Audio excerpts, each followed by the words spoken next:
UX as a discipline, as a set of disciplines, as a job family of design and research is all about stress and overwhelm and too many insights, just way too many signals to deal with. It's your actual work, the people management and stakeholder management and communication, interpersonal skill, everything combined. And of course, it's very similar to any other discipline, but particularly in UX because you're trying to take in so much and you also have a process to follow and you have also the discipline and standards to maintain.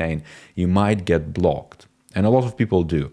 Just the other day, I was advising one of the people who had way too much on their mind, who was overthinking things, who couldn't proceed because they just committed to so many things and so many things to come. I'm sure it sounds familiar to you because this is exactly what I've dealt with in the past for the last almost dozen of years and then deal every day. But I'm going to share with you what I recommended that person to do. And I'm sure and bloody sure that it's going to be beneficial to each of you, especially if you feel overwhelmed again and again and you cannot find like that clarity to just, figure things out and just proceed and actually go through feeling good about yourself.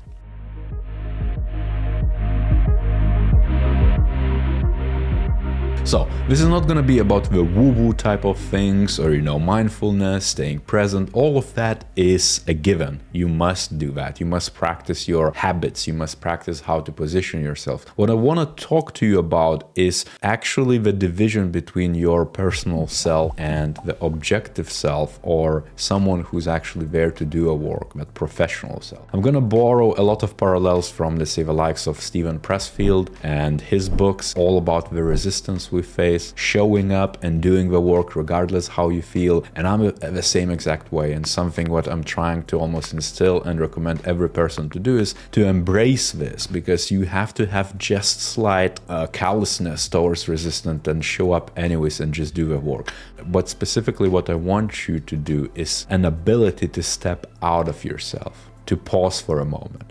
I shared with you this specific technique of what leaders do around the world in, let's say, military and everywhere else in stressful situations. And it's called and labeled, and I'm sure there's variations of that, as a condor moment. And condor moment basically means, imagine if you are a general and you're in a war situation and the hell breaks loose and everything around you is exploding. And a good leader would stop, pause, and have a moment for themselves, and they would almost from a side look like they're not doing anything, they're just frozen, but then all of a sudden in just a few seconds they would come back all collected, all composed, and they would do actions which no one else thought about, have that clarity and that razor sharpness to them, and they would just save the day ultimately. That's what condor moment is actually chilling out for a sec and reflecting on it. So this tool number one, which it's really, really important, because when the day gets too tough or your projects get too tough, you need to employ condor moment. I almost employ it every day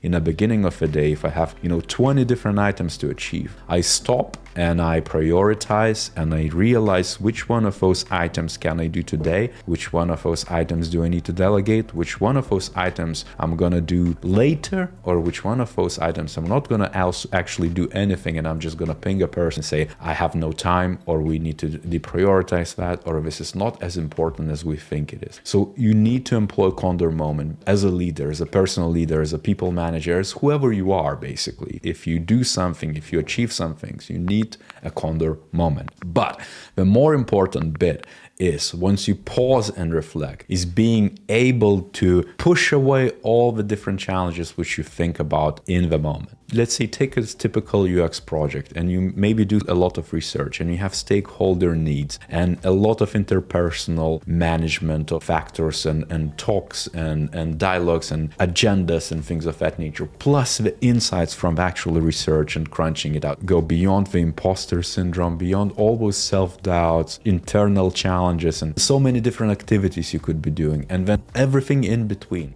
What would you do?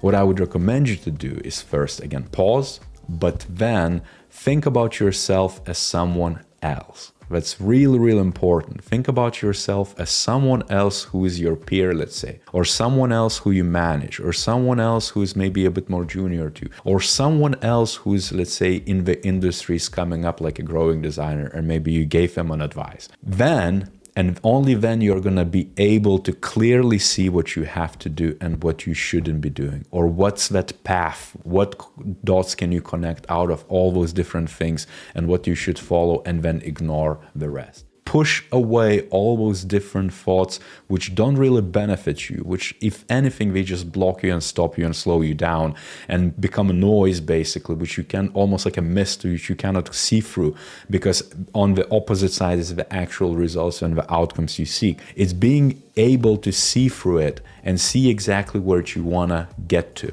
Simply pausing and advising yourself like you're not really yourself, like some sort of stranger, is gonna give you clarity. Like you're almost like a shadow self, which doesn't care about other people's egos, politics, deadlines, timeframes, what that person should be doing if they were in your shoes. Then do it yourself. It's as simple as that, because chances are anyone else who is not in your shoes, who's not dealing with your personal, interpersonal and project issues, is actually going to do the right thing, because they're going to think about the needs of the user, the goals of a business, how does that tie in together, and be very objective and not drown in the detail which doesn't help anyone. This is how you can survive in UX and how you can actually stay sane and actually achieve things. Next time, tomorrow maybe even, if it's overwhelming, if you have too much to do, give an advice to someone else and then follow it yourself. So I hope this is useful. If so, smash that like button, leave a comment down below. And on that note, I'll see you next time.